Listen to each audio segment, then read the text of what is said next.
এখানে প্রথম যে প্রশ্নটি আছে, 21 সেমি বাহু বিশিষ্ট একটি বর্গক্ষেত্রের মধ্যে অঙ্কিত বৃহত্তম বৃত্তের ক্ষেত্রফল কত বার করতে দিয়েছে। পাই ইকুয়াল টু 22/7 বলে দিয়েছে। অপশন এতে উত্তর দেওয়া আছে 344.5 বর্গ সেমি, অপশন বিতে 364.5 বর্গ সেমি এবং অপশন সিতে 346.5 বর্গ সেমি এবং অপশন ডিতে 366.5 বর্গ সেমি। তো কোনটা উত্তর হবে আমরা দেখে নেব। তো আমি ধরে নিলাম এটা 21 সেমি একটি বর্গক্ষেত্র। তো এই বর্গক্ষেত্রের মধ্যে অঙ্কিত বৃহত্তম বৃত্তের অর্থাৎ অঙ্কিত সব থেকে যে বড় বৃত্তটা সেই বৃত্তটার ক্ষেত্রফল বার করতে দিচ্ছি। তো আমি ধরে নিলাম এই বর্গক্ষেত্রের মধ্যে এটাই সব থেকে বৃহত্তম বৃত্ত। তো এই বৃত্তটার ক্ষেত্রফল আমাকে বার করতে হবে। এখন বৃত্তের ক্ষেত্রফলের ফর্মুলা আমরা সকলেই জানি। বৃত্তের ক্ষেত্রফলের ফর্মুলা আছে পাই আর স্কোয়ার। পায়ের মানটাও আমরা জানি যে 22/7 হয়, যদিও এখানে কোশ্চেনেও বলে দিয়েছে পাই ইকুয়াল টু 22/7। ঠিক আছে। তো এখানে আর এর মান যদি আমি না জানি তো বৃত্তের ক্ষেত্রফল, এই যে বৃহত্তম বৃত্ত, এই বৃত্তটার ক্ষেত্রফল বার করতে পারবো না। আর মানে হচ্ছে ব্যাসার্ধ। ঠিক আছে। তো আর মানে কোনটা, এইটা, এই যে এখানে বৃত্তের কেন্দ্র থেকে এই পুরোটা হচ্ছে ব্যাসার্ধ। তো এখানে আর বার করতে হলে তোমরা দেখতে পাচ্ছ যে এখানে বর্গক্ষেত্রের বাহু কত ছিল, 21 সেন্টিমিটার। তো বর্গক্ষেত্রের বাহু যতটা বৃত্তের ব্যাস তো সেটাই হচ্ছে, দেখতে পাচ্ছ, কারণ এখান থেকে এতটা যা হবে এইখান থেকে এই পুরোটা কিন্তু তাই হবে, ঠিক কি না। এটাই হচ্ছে বৃত্তের ব্যাস। তো আমাকে বার করতে হবে আর, আর মানে হচ্ছে বৃত্তের ব্যাসার্ধ। তো পুরোটা যদি 21 হয় তাহলে অর্ধেক কত হবে, 21/2। তার মানে আমরা আর পেয়ে গেলাম কত, 21/2। ঠিক আছে। তো এখানে আর এর জায়গায় 21/2 বসিয়ে দেবো। তো পাই জায়গায় 22/7 বসিয়ে দিলাম, গুণ আর এর মান কত পাচ্ছি, 21/2। তো এখানে স্কোয়ার আছে বলে স্কোয়ার দিলাম, বা এটার ক্যালকুলেশন করব। 21/2 স্কোয়ার মানে 21/2 গুণ 21/2।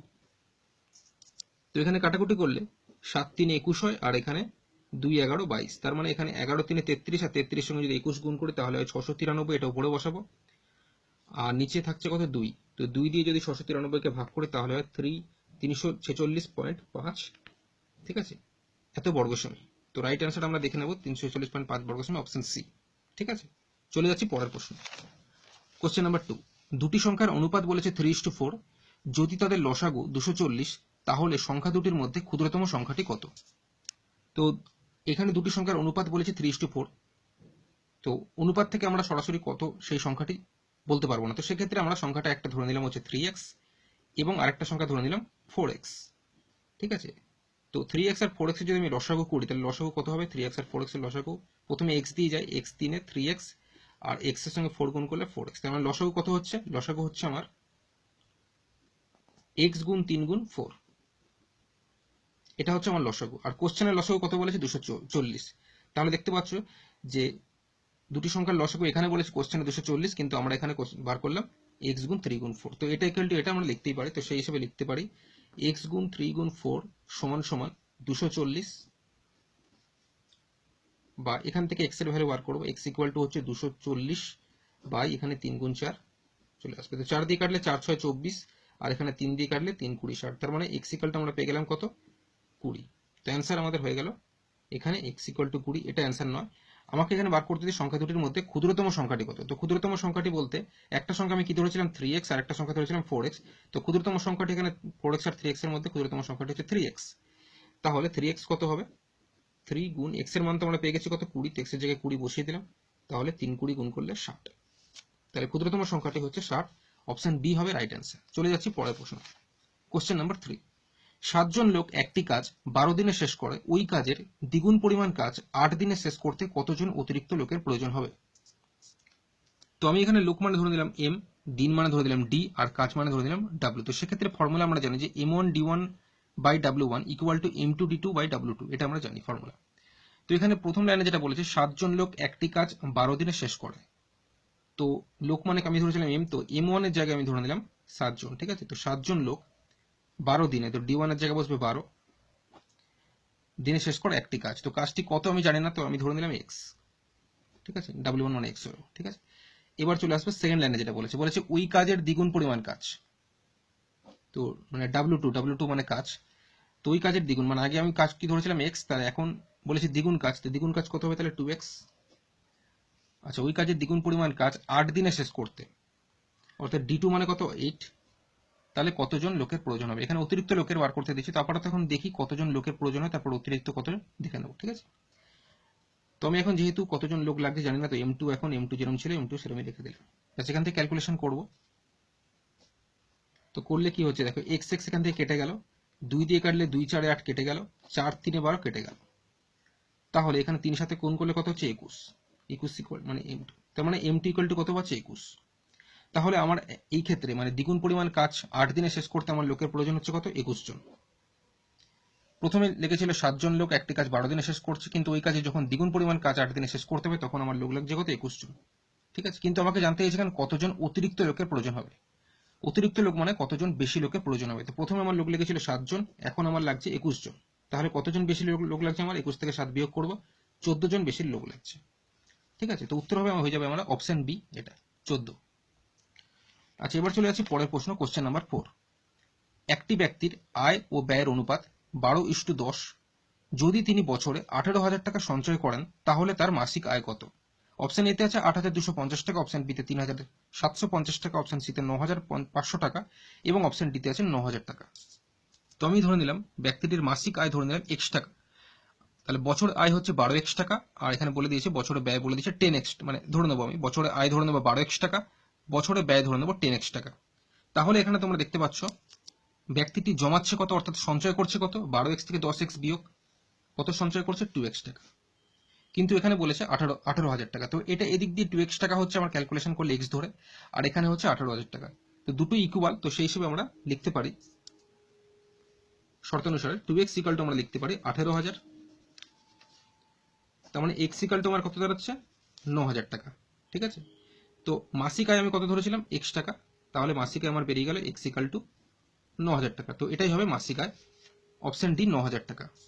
এবার দেখো তোমরা মিলিয়ে নিতে পারো, দেখো বছরে আয় আমার এখানে x 9,000 টাকা বেরিয়েছে, মানে বছরে আয় তাহলে 12x টাকা ধরেছিলাম আমি, 12x মানে 12 গুণ 9,000 মানে 1,08,000 টাকা। আর বছরে ব্যয় তো 10x টাকা ধরেছিলাম, এখানে যে 10x টাকা ধরেছিলাম, তো 10 গুণ 9,000 মানে হচ্ছে 90,000 টাকা। তাহলে সঞ্চয় কত করছে 1,08,000 থেকে যদি আমি 90,000 টাকা যদি মাইনাস করি তাহলে হয় 18,000 টাকা। তো এটা বছরে সঞ্চয় করছে, এটা এখানে বলে দিয়েছিল, তার মানে এটাই মাসিক আয় 9,000 টাকাই হবে, এটা আমরা শিওর। আচ্ছা, এবার চলেছি পরের প্রশ্ন, কোশ্চেন নাম্বার 5। একটি সংখ্যাকে 10% বাড়ানো হলো এবং তারপরে 10% হারে কমানো হলো, অবশেষে সংখ্যাটির এখানে 4টি অপশন দিয়েছে। অপশন এতে দিয়েছি কোনো পরিবর্তন হলো না, অপশন বিতে 1% হারে কমলো, অপশন সি 1% হারে বাড়লো, অপশন ডি 0.1% হারে বাড়লো।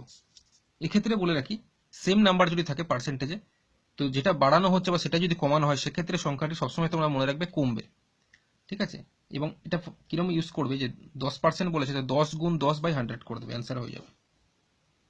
ঠিক আছে, তো 0 দেখতে পাচ্ছ, 10 10 100, তো 1% কমলো।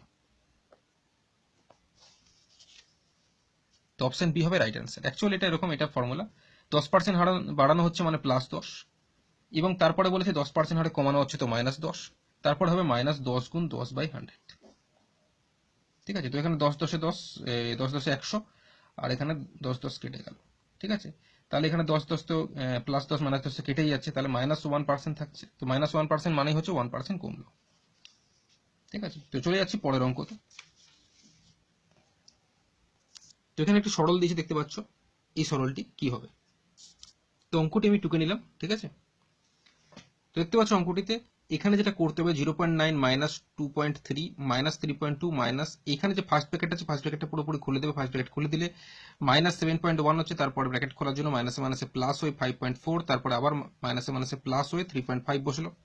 এবার যেটা করবে এখানে ব্র্যাকেটের মধ্যে, সেকেন্ড ব্র্যাকেটের মধ্যে পুরোপুরি দেখতে পাচ্ছ এখানে প্লাসে যেগুলো আছে সেগুলোকে আলাদাভাবে যোগ করে নেবে, যেমন এখানে প্লাসে আছে 2.3, এটা প্লাসে আছে 5.4, এটাও প্লাসে আছে, এবং 3.5 এটাও প্লাসে আছে। তো এটা আমি আলাদাভাবে যোগ করে নিয়েছি, যোগ করলে হচ্ছে 11.2। এবার 11.2 থেকে বিয়োগ করতে হবে, যেটা বিয়োগ আছে, যেমন এটা 3.2 আছে, তো এটাকে ফার্স্টে বিয়োগ করলাম, 8.0 হলো, সেটা থেকে আবার -7.1 মানে 7.1 বিয়োগ করলাম, হলো 0.9। তো এখানে 0.9 প্রথমে যেটা ছিল সেটা লিখলাম ফার্স্টে, মাইনাস এই পুরোটা আমার কাজ করে কত বেরিয়েছে 0.9, তো 0.9 এখানে বসিয়ে দিলাম। তো 0.9 থেকে যদি 0.9 বিয়োগ করি তাহলে কত হয় অ্যান্সার 0। তো দেখতে পাচ্ছ অপশন সিতে কিন্তু 0 রয়েছে, তো এটাই হবে রাইট অ্যান্সার। চলে যাব পরের প্রশ্ন, কোশ্চেন নাম্বার 8। বাবার বয়স 50 বছর এবং ছেলের বয়স 22 বছর, কত বছর পরে বাবার বয়স ছেলের বয়সের দ্বিগুণ হবে? অপশন এতে আছে 8, অপশন বিতে 10, অপশন সিতে 6 এবং অপশন ডিতে আছে 12। তো এক্ষেত্রে অঙ্কটি অপশন ধরেও করা যায়, আবার এক্স ধরেও করা যায়। তো সেক্ষেত্রে প্রথমে আমি দুটো প্রসেসই তোমাদের বলে দিচ্ছি। দেখো অপশন এ যদি নিই, দেখো বাবার বয়স এখানে বলেছে 50 বছর, ছেলের বয়স বলেছে 22 বছর, কত বছর পরে বাবার বয়স ছেলের বয়সের দ্বিগুণ হবে? তো যদি অপশন এ নিই তার মানে আমি ধরে নেব 8 বছর পরে বাবার বয়স ছেলের বয়সের দ্বিগুণ হবে। যদি 8 বছর পরে ধরে নিই তাহলে বাবার বয়স এখন কত আছে 50, 8 বছর পরে বাবার বয়স কত হবে 50 + 8 58 বছর, এবং ছেলের বয়স কত হবে এখন আছে 22, 8 বছর পরে কত হবে 30 বছর। কিন্তু এখানে কি বলেছে বাবার বয়স ছেলের বয়সের দ্বিগুণ হবে, তো দ্বিগুণ কি হচ্ছে ছেলের বয়সের দ্বিগুণ 30 দুগুণে 60 হয়, কিন্তু এখানে কত হচ্ছে 58, ফলে এটা হবে না, অপশন এ হবার কোনো সম্ভাবনা নেই, ফলে অপশন এ হলো না। চলে যাবো অপশন বি তে। অপশন বি তে যদি যাই এখন আছে 50, 10 বছর পরে বাবার বয়স হবে 60, ছেলের এখন 22 আছে, 10 বছর পরে হলে 32, কিন্তু সেক্ষেত্রে আমরা দেখতে পাচ্ছি দ্বিগুণ হচ্ছে না, কারণ 32 দুগুণে 64 হয়, কিন্তু এখানে আছে 60, ফলে অপশন বিও হলো না। এবার চলে যাবো অপশন সি তে। অপশন সি তে যদি যাই বাবার বয়স এখন আছে 50, 6 বছর পরে যদি হয় তাহলে 6 বছর পরে হচ্ছে 56, এবং ছেলের এখন আছে 22, 6 বছর পরে হবে 28, কিন্তু আমরা এখানে কিন্তু আমরা দেখতে পাচ্ছি 28 দুগুণে 56 হচ্ছে, 28 দুগুণে কিন্তু 56 আসছে, ফলে এক্ষেত্রে বাবার বয়স ছেলের বয়সের কিন্তু দ্বিগুণ হচ্ছে, ফলে এক্ষেত্রে অপশন সি যে 6 এটা আমরা শিওর বলতে পারছি। এবার অঙ্কটা যদি এক্স ধরে করি তাহলে কিভাবে করব? এক্ষেত্রে আমি ধরে নেব যে এক্স বছর পরে বাবার বয়স ছেলের বয়সের দ্বিগুণ হবে, ঠিক আছে? তাহলে এক্স বছর পরে বাবার বয়স কত হবে, বাবার বয়স এখন আছে 50, এক্স বছর পরে বাবার বয়স কত হবে 50 + x, এবং এক্স বছর পরে ছেলের বয়স কত হবে 22 + x। তো এখানে বলেছে এক্স বছর পরে বাবার বয়স ছেলের বয়সের দ্বিগুণ হবে, অর্থাৎ বাবার বয়স ছেলের বয়সের দ্বিগুণ হবে মানে 2 গুণ হবে। তো মাঝখানে দেবো ইকুয়াল, এটা ক্যালকুলেশন করলে এক্স এর ভ্যালু বেরিয়ে আসবে, সেটাই হয়ে যাবে অ্যান্সার। তো ক্যালকুলেশন যদি করি 50 + x ইকুয়াল টু 22 দুগুণে 44 প্লাস 2x। তো 2x থেকে যদি x বিয়োগ করি আমার হয় x, আর 50 থেকে 44 বিয়োগ করলে কত হয় 6, তো x ইকুয়ালটা আমার বেরিয়ে গেল 6। তাহলে 6 বছর পরে আমরা বুঝতেই পারছি বাবার বয়স ছেলের বয়সের দ্বিগুণ হবে। তো অপশন সি হবে রাইট অ্যান্সার। এবার চলে যাব পরের প্রশ্ন, কোশ্চেন নাম্বার 9। বলেছে যদি p/q = 7:8 এবং q/r = 12:7 হয় তাহলে p/r = কত? খুব ইজি একটা অঙ্ক।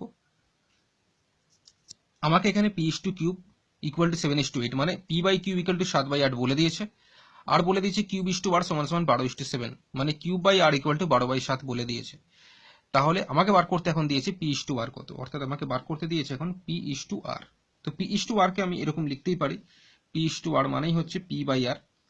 এখন p/r কেও আমরা এরকম লিখতেই পারি p/q গুণ q/r, কারণ দেখো এখানে কিউব কিউব কেটে দিলে কিন্তু p/r, অর্থাৎ এটাই কিন্তু পড়ে থাকে। এবার এটাকে কেন এরকম লিখলাম বুঝতে পারছি, p/q এর এখানে মানটা বসাবো 7/8, আর q/r এর মানটা বসাবো 12/7। এটা বসালে খুব সহজে আমাদের অঙ্কটা হয়ে যাচ্ছে। কিভাবে দেখতে পাচ্ছ 7 7 কেটে গেল, এখানে একটু কাটাকুটি হবে, 2 4 8, 2 6 12, আর একটু যাবে 2 দুগুণে 4, 2 3 6। তো উপরে দেখতে পাচ্ছ 3 থাকছে, নিচে থাকছে 2, 3/2 মানেই হচ্ছে 3:2। তো এটাই হয়ে যাবে আমাদের রাইট অ্যান্সার। তো 3:2 দেখতে পাচ্ছ অপশন ডি তে রয়েছে, ঠিক আছে। আচ্ছা এবার চলে যাব